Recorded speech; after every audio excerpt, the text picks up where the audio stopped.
The summer I turned 24, I rented the upstairs of a duplex on the edge of town while I saved money for school. The street sat behind a grocery store and a row of auto shops, close enough to stay busy during the day and dead quiet after midnight. My apartment had a narrow stairwell on the outside, one bedroom, a kitchen with warped linoleum, and 2 windows that looked over the alley. I first noticed him at the laundromat in June. I was folding shirts near the dryers when a man in a gray ball cap walked in, bought nothing, and stood by the vending machine looking at me. Not in a dramatic way. He just stayed there too long. When I left, he was outside smoking beside a dented red sedan with faded paint on the hood. I drove home and thought about him for maybe 10 minutes, then let it go. 2 days later, I saw the same car parked across from the duplex. I noticed it because the hood had a white primer patch shaped like a hand. The man sat behind the wheel with the window down, one arm hanging out, looking toward my building. I slowed as I pulled into my spot. He drove off before I got out. After that, he started showing up in places that were too random to ignore. At the gas station after work, at the dollar store near the bus stop, at the park where I ran. In the evenings, he never approached me. He never smiled or waved. He just stayed within sight, long enough for me to feel him there, then left before I could think of what to do. I told my downstairs neighbor, Denise, and she said to get his plate if I saw him again. The next time I did, I tried. I stepped out onto my landing with my phone, but he pulled away before I could focus the camera. The plate had mud on it anyway. I got only the first 3 characters. In July, the notes started. The first one was tucked under my windshield wiper. You look prettier without the glasses. I read it twice before it made sense. I wore contacts most days, glasses only at night.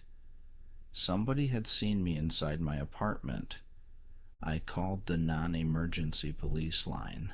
An officer came out, took the note, asked if I had an ex-boyfriend or anyone angry with me, then said there was not much they could do without better identification. He told me to keep a record of everything and call again if the man came onto the property. I bought blackout curtains that night. The second note came 3 days later, folded into the screen door at the bottom of my stairs. Blue shirt tonight. I was wearing a blue shirt. That was the first time I felt actual panic instead of dread. My hands went weak. I went back inside, locked the deadbolt, and checked every window even though I already knew they were locked. Then I stood in the dark by the alley window and looked down between the curtain and the wall. The red sedan was parked half a block away. He was not inside it. I called 911 that time. 2 officers searched the alley and the lot behind the grocery store. They found nothing. One of them told me to stay somewhere else for a few nights if I could. I spent the weekend at Denise's sister's house and came back Monday for work. My mailbox was hanging open. Inside, under the electric bill and a grocery flyer, was a Polaroid of my apartment window at night. My window, taken from the alley. The curtain was open in the photo, and I was standing inside in a white tank top, turned sideways, unaware. I started sleeping with the bathroom light on because it was the only room with a window too small to climb through. I pushed a heavy dresser in front of the bedroom window and kept my car keys on the sink in case I had to run. Denise started checking my stairs before she went to bed. We both called the landlord asking for brighter lights and cameras. He said he would look into it. Then, one Thursday after work, I walked up my stairs and found my apartment door standing open. Not wide, just 3 inches. I knew I had locked it that morning because the deadbolt stuck unless you lifted the handle. I stood at the top of the stairs with my bag sliding off my shoulder and a sound building in my ears that I realized was my own breathing. I did not go in. I backed down the steps and called 911 from Denise's place. Officers cleared the apartment while I waited below. Nothing was stolen, nothing obvious was damaged, but things had been moved. My toothbrush lay on the kitchen counter. My laundry hamper was in the hallway. The blackout curtains were parted. I arranged to stay with a coworker and spent the next day moving out everything I could fit into my car. The landlord finally changed the locks and installed a floodlight over the alley stairs. For 1 week, nothing happened. Then Denise called me at work. She said the red sedan was back. I met police at the duplex that evening. The car was gone by the time I arrived, but Denise had written the full plate number down. That gave them a name. The man was 38, lived alone outside town, and had a record for trespassing and harassment. Police went to his house the next morning. They found my missing laundry bag in his bedroom closet. They found duplicates of the notes. They found a stack of printed photos taken from the alley, from the grocery lot, from across the street. Some were marked with dates and times. Some had circles drawn around my windows. One had a list on the back in block letters. Lights out 11:14. Shower 6:40. Leaves for work 7:25. Usually alone. The part that still wakes me up is this. I had moved out 6 days earlier. On the bottom of that same page, under the schedule he had written for me, there was one more line. Wait for new place. I've never been more scared in my entire life after reading that.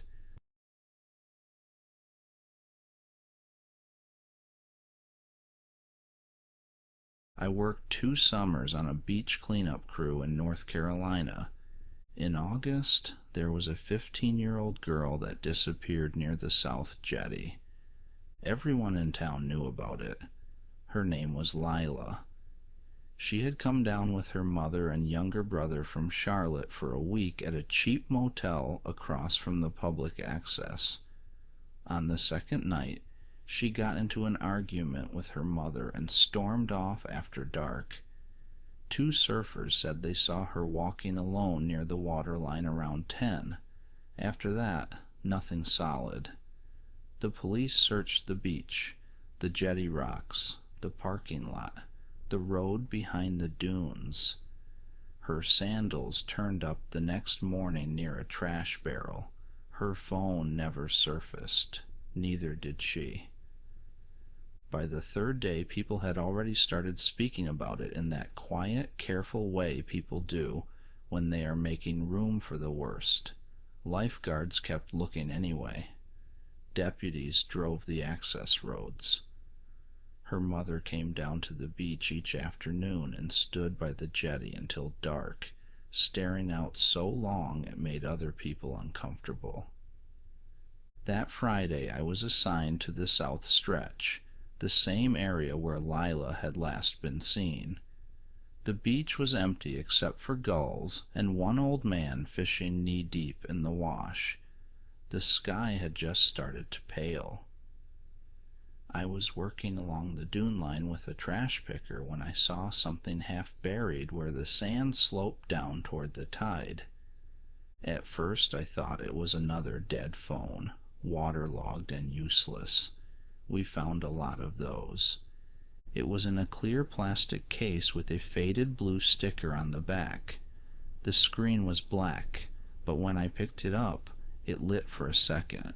There was still battery left.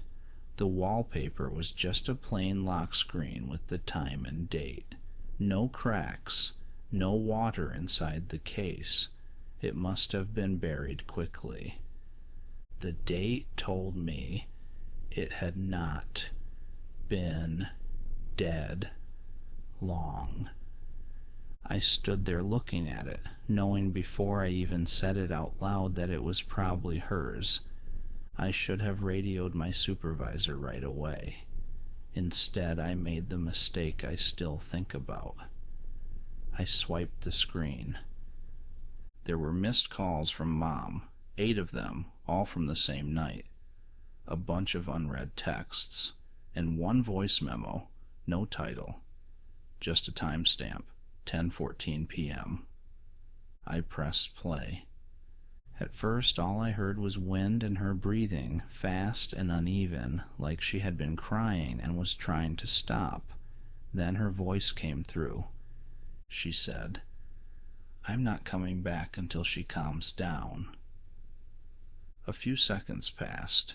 I could hear her feet shifting in the sand and water moving nearby against the rocks.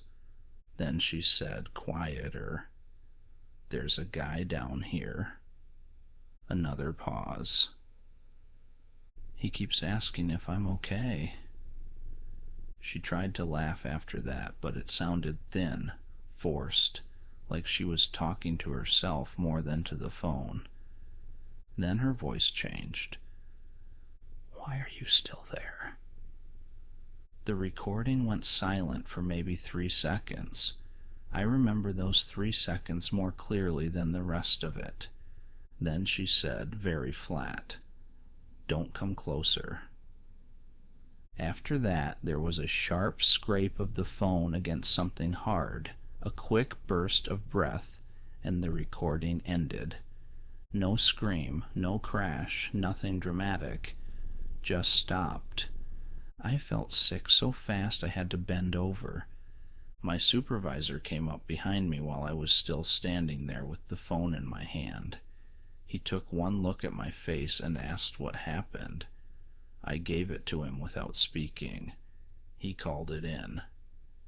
Within 15 minutes there were deputies around me, asking where I found it, whether I touched anything else, whether I deleted anything.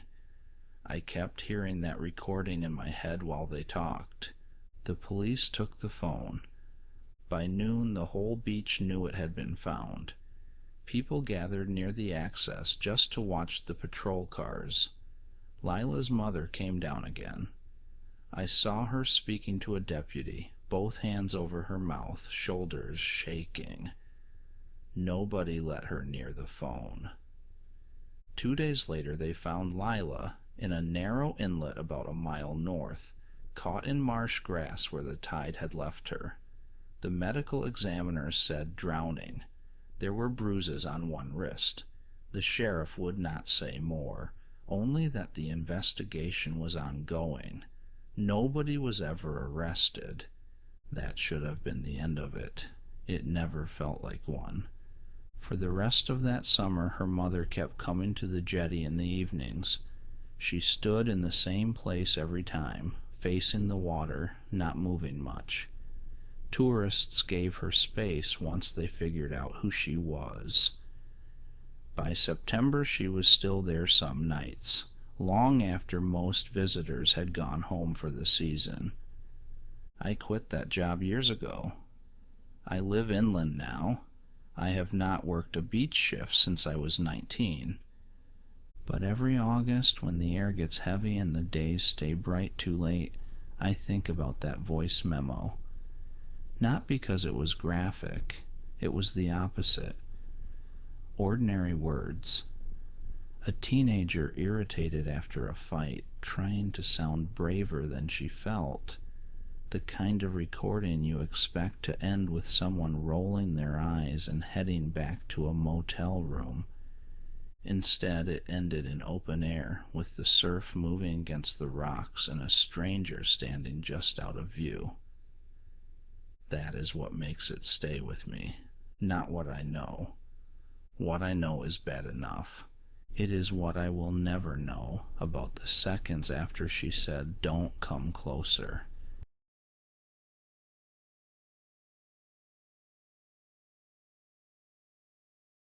In July of 2019, my cousin Leah rented a small house on the edge of a tobacco field in eastern North Carolina.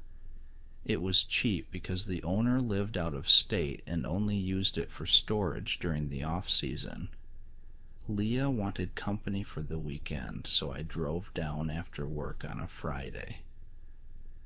The first strange thing happened before midnight. We were in the kitchen eating takeout when Leah stopped talking and looked past me toward the back door. I turned around. The door was shut. Nothing was there. "What?" I asked. She kept staring. "I thought somebody just crossed the yard." I went to the window over the sink and looked out. The porch light reached only a few feet. After that there was darkness, then the pale bands of the field under the moon. No person, no car, no movement. Leah shrugged it off, but she stayed close to me the rest of the night.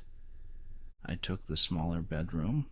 Sometime after 1 in the morning, I woke up because I heard footsteps in the hallway. Slow, measured, like someone walking from one end of the house to the other and stopping outside each door. I thought it was Leah going to the bathroom, but then I remembered the bathroom was inside her room. The steps past my door, paused, then kept going toward the kitchen. I called her name. No answer. I got up and opened the door. The hallway was empty. Leah's bedroom door was open a few inches. I could see part of her bed. She was asleep on top of the blanket, one arm over her face. I checked the kitchen, the living room, and the porch. Nobody. The next morning I told her.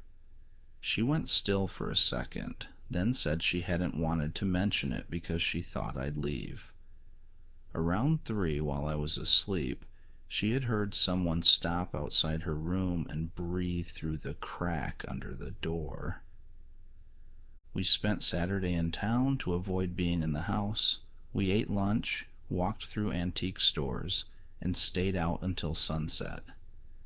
Leah kept making jokes, but she was pale and tired. When we got back, the front room smelled faintly like cigarettes. Neither of us smoked. The house had smelled clean when I arrived, just dust and old wood. This was fresh, as if someone had finished 1 minute earlier.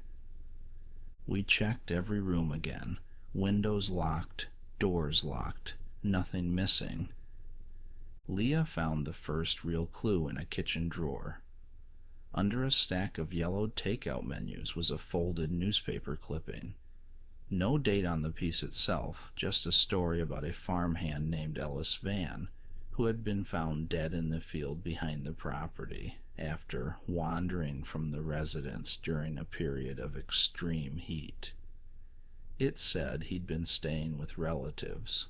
It also said he had been seen several times at the back door in the days before he died, asking to be let in after dark. Leah laughed once when she finished reading it, but there was no humor in it. She asked me if I thought the owner had left it there on purpose. I said maybe it had just been overlooked. I did not believe that. That night we kept every light on in the house. A little after 11, the power cut out. The fans died. The refrigerator clicked off. The whole place dropped into a thick silence that made the field outside seem closer. Leah grabbed my arm so hard her nails dug in. I found my phone and turned on the flashlight.